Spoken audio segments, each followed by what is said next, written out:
warahmatullahi wabarakatuh.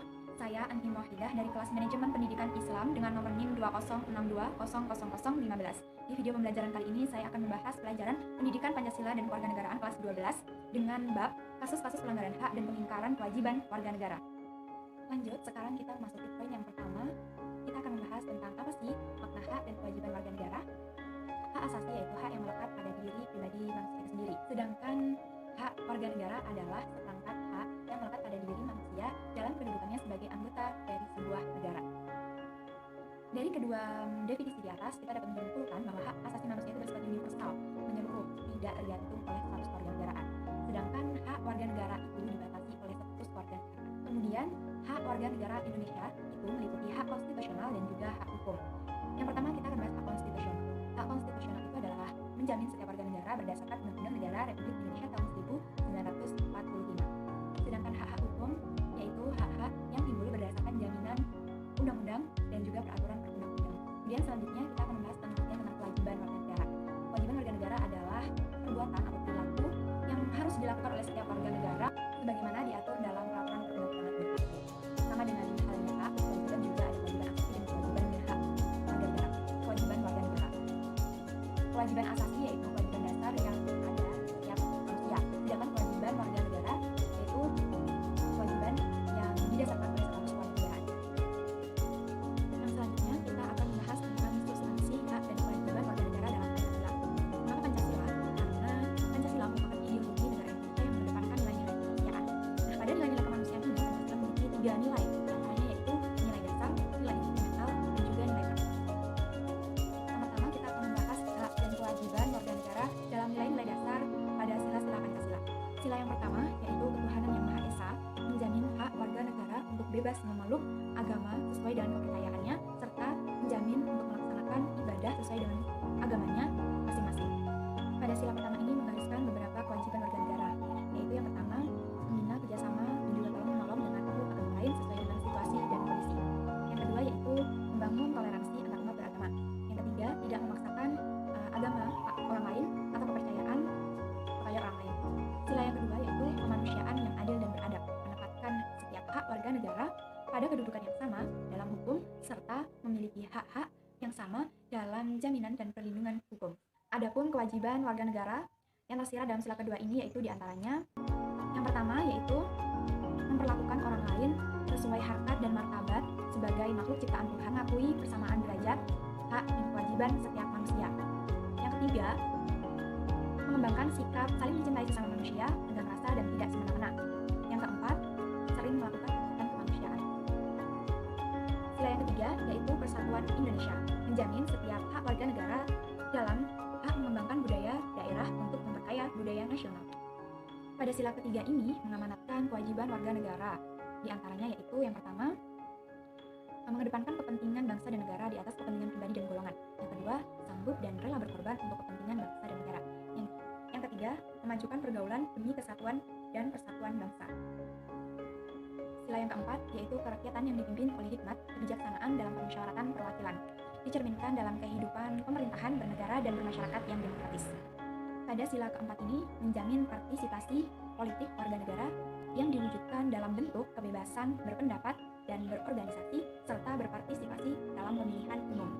Pada sila keempat ini mengamanatkan setiap warga negara untuk mengedepankan musyawarah dalam setiap pengambilan keputusan. Yang kedua, tidak memaksakan kehendak kepada orang lain. Yang ketiga, memberikan kepercayaan kepada keluarga rakyat yang terpilih untuk melaksanakan musyawarah dan juga menjalankan tugasnya dengan sebaik-baiknya. Sila yang kelima yaitu keadilan sosial bagi seluruh rakyat Indonesia, mengakui hak milik perorangan dan dilindungi pemanfaatannya oleh negara, serta memberi kesempatan sebesar-besarnya kepada masyarakat. Sila kelima ini mengamanatkan setiap warga negara untuk mengembangkan sikap gotong royong dan kekeluargaan di lingkungan masyarakat sekitar. Kemudian tidak melakukan kegiatan yang merugikan kepentingan umum. Yang selanjutnya adalah suka bekerja. Yang selanjutnya yaitu penjabaran tentang hak dan kewajiban warga negara dalam nilai instrumental sila-sila Pancasila. Nilai instrumental pada dasarnya merupakan penjabaran dari nilai-nilai dasar. Perwujudan dari nilai instrumental ini yaitu terbentuk dari ketentuan-ketentuan konstitusional mulai dari undang-undang sampai dengan peraturan daerah. Berikut ini akan diuraikan beberapa hak dan kewajiban yang diatur dalam Undang-Undang Dasar Negara Republik Indonesia tahun 1945. Yang pertama yaitu hak warga negara.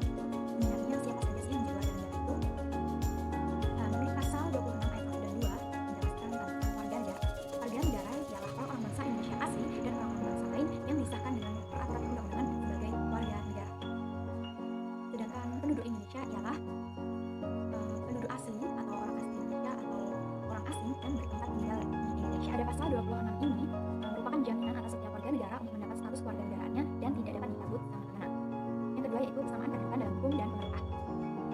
Pada pasal 27 ayat 1 menyatakan bahwa segala warga negara bersamaan kedudukannya di dalam hukum dan pemerintahan dan wajib menjunjung hukum dan pemerintahan itu dengan tidak ada kecualinya. Hal ini menunjukkan adanya keseimbangan antara hak dan kewajiban yang tidak adanya diskriminasi di antara warga negara mengenai kedua hal ini. Pasal 27 ini merupakan jaminan hak warga negara atas kedudukan sama dalam hukum dan pemerintahan, serta merupakan kewajiban warga negara untuk menjunjung hukum dan pemerintahan. Yang selanjutnya yaitu hak atas pekerjaan dan penghidupan yang layak bagi kemanusiaan. Pada pasal 27 ayat 2 ini menerangkan tentang tiap-tiap warga negara berhak atas pekerjaan dan penghidupan yang layak bagi kemanusiaan. Berbagai peraturan perundang-undangan yang mengatur hal ini seperti terdapat dalam Undang-Undang Agraria, Perkoperasian, Penanaman Modal, Sistem Pendidikan Nasional, Tenaga Kerja, Perbankan, dan sebagainya, yang bertujuan menciptakan lapangan kerja warga negara agar memperoleh kehidupan yang layak. Yang selanjutnya yaitu hak dan kewajiban bela negara. Pada pasal 27 ayat 3 menyatakan bahwa setiap warga negara berhak dan wajib ikut serta dalam upaya pembelaan negara. Ketentuan tersebut menegaskan hak dan kewajiban warga negara menjadi sebuah kesatuan. Poin selanjutnya yaitu kemerdekaan berserikat dan berkumpul. Pada pasal 28 menetapkan hak warga negara untuk berserikat dan berkumpul serta mengeluarkan pikiran secara lisan maupun tulisan. Dalam ketentuan ini terdapat 3 hak warga negara. Apa saja? Di antaranya yaitu hak kebebasan, hak berserikat, dan hak kebebasan berkumpul serta hak kebebasan untuk berpendapat. Selanjutnya yaitu kemerdekaan memeluk agama. Pada pasal 29 ayat 1 ini menyatakan bahwa kepercayaan bangsa Indonesia terhadap Tuhan Yang Maha Esa. Kemudian pasal 29 ayat 2 menyatakan hak kebebasan untuk memeluk agama sesuai dengan kepercayaannya masing-masing. Selanjutnya yaitu pertahanan dan keamanan negara. Pertahanan dan keamanan negara dinyatakan dalam Undang-Undang pasal 30 ayat 1 yang dengan ketentuan menyatakan hak dan kewajiban warga negara untuk ikut serta dalam usaha pertahanan dan keamanan negara. Poin selanjutnya yaitu hak mendapat pendidikan. Salah satu tujuan dari pemerintah negara Republik Indonesia tercermin dalam pembukaan Undang-Undang Alinier keempat, yaitu pemerintah negara Indonesia antara lain berkewajiban mencerdaskan kehidupan bangsa. Kemudian pada pasal 31 ayat 1 menetapkan bahwa setiap warga negara berhak mendapat pendidikan. Ketentuan ini merupakan penegasan hak warga negara untuk memperoleh pendidikan. Kemudian di pasal 31 ayat 2 ditegaskan lagi bahwa setiap warga negara wajib mengikuti pendidikan dasar dan pemerintah wajib membiayainya. Pasal ini merupakan penegasan atas kewajiban warga negara untuk mengikuti pendidikan dasar. Pasal 31 ayat 3 mewajibkan pemerintah mengusahakan menyelenggarakan satu sistem pendidikan nasional yang meningkatkan keimanan dan ketakwaan serta amat mulia dalam rangka mencerdaskan kehidupan bangsa. Poin selanjutnya yaitu kebudayaan nasional Indonesia. Pada pasal 32 ayat 1 Undang-Undang Negara Republik Indonesia tahun 1945 menetapkan bahwa negara memajukan kebudayaan nasional Indonesia di tengah peradaban dunia dengan menjamin kebebasan masyarakat dalam memelihara dan mengembangkan nilai-nilai kebudayaannya. Hal ini merupakan penegasan atas jaminan hak warga negara untuk mengembangkan nilai-nilai budayanya. Kemudian dalam pasal 32 ayat 2 disebutkan negara menghormati dan memelihara bahasa daerah sebagai kekayaan budaya nasional. Ketentuan ini merupakan jaminan dan hak warga negara untuk mengembangkan dan menggunakan bahasa daerah sebagai bahasa pergaulan. Poin selanjutnya yaitu perekonomian nasional. Pada Undang-Undang Pasal 33 mengatur tentang perekonomian nasional. Pada pasal ini terdiri dari 3 ayat. Ketentuan pasal 33 ini merupakan jaminan hak warga negara atas usaha perekonomian dan hak warga negara untuk mendapatkan kemakmuran. Yang selanjutnya yaitu kesejahteraan sosial. Masalah kesejahteraan sosial ini dalam Undang-Undang Negara Republik Indonesia tahun 1945 diatur dalam pasal 34 yang terdiri dari 4 ayat. Ketentuan dalam pasal ini memberikan jaminan atas hak warga negara untuk mendapat kesejahteraan sosial yang terdiri atas hak mendapat jaminan sosial, hak mendapat jaminan kesehatan, dan hak mendapat fasilitas umum yang layak. Yang selanjutnya, poin ketiga, yaitu kita akan membahas hak dan kewajiban warga negara dalam nilai praktis sila-sila Pancasila. Nilai praktis merupakan realisasi dari ketentuan-ketentuan yang termuat dalam peraturan perundang-undangan yang terwujud dalam sikap dan tindakan sehari-hari. Adapun sikap positif tersebut diantaranya dapat kita telaah dari sila 1 sampai ke 5 ya. Di mana sila yang pertama yaitu ketuhanan yang Maha Esa. Kita dapat menunjukkan sikap positif yang pertama yaitu hormat, menghormati, dan bekerja sama antar umat beragama sehingga terbina kerukunan hidup. Yang kedua, saling menghormati kebebasan beribadah sesuai dengan agama dan kepercayaan masing-masing. Tidak memaksakan suatu agama dan kepercayaan kepada orang lain. Itu poin dari sila pertama. Kemudian menuju ke sila kedua, yaitu kemanusiaan yang adil dan beradab. Kita dapat menunjukkan sila positif seperti mengakui persamaan derajat, hak dan kewajiban antar sesama manusia, saling mencintai sesama manusia, tenggang rasa kepada orang lain, tidak semena-mena kepada orang lain, menjunjung tinggi nilai-nilai kemanusiaan, berani membela kebenaran dan keadilan, serta hormat menghormati dan bekerja sama dengan orang lain. Kemudian sila yang ketiga yaitu persatuan Indonesia. Kita dapat menunjukkan sikap positif seperti menempatkan persatuan, kesatuan, kepentingan dan keselamatan bangsa dan negara di atas kepentingan pribadi dan juga golongan. Rela berkorban untuk kepentingan bangsa dan negara, cinta tanah air dan bangsa, bangga sebagai bangsa negara dan bertanah air Indonesia, memajukan pergaulan demi kesatuan dan kesatuan bangsa yang meningkat tunggal ika.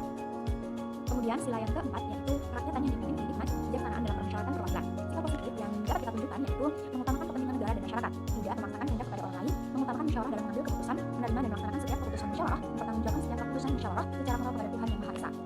Kemudian selanjutnya yang terakhir adalah sila keadilan sosial bagi seluruh rakyat Indonesia. Sila positif yang dapat kita tunjukkan adalah menjaga keseimbangan antara hak dan kewajiban, menghormati hak-hak orang lain, suka memberi pertolongan kepada orang lain, menjauhi sikap pemerasan kepada orang lain, menjauhi sikap boros dan gaya hidup mewah, rela bekerja keras, menghargai karya orang lain. Selanjutnya di poin ketiga ini yaitu poin C, kita akan membahas tentang kasus pelanggaran hak dan kewajiban warga negara.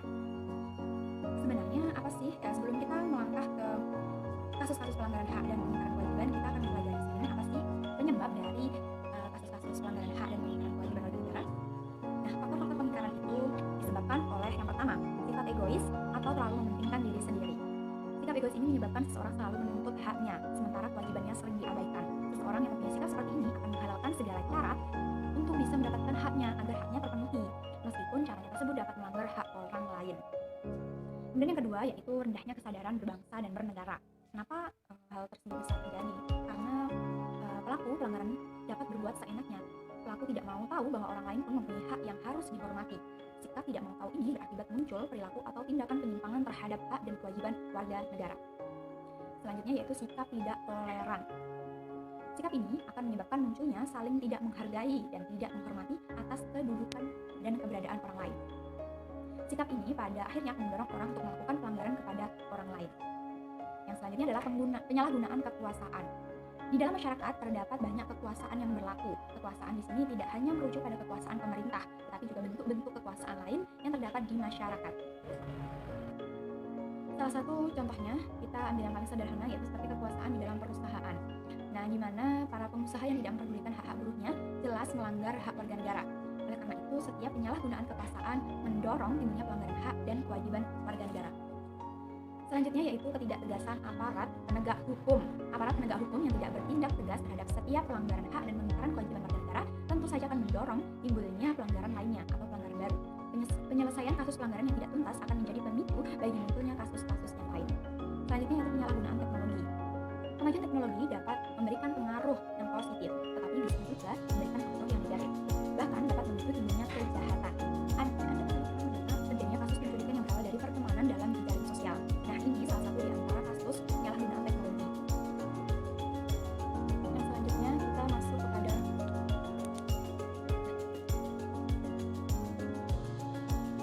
Yang selanjutnya kita masuk kepada kasus pelanggaran hak warga negara.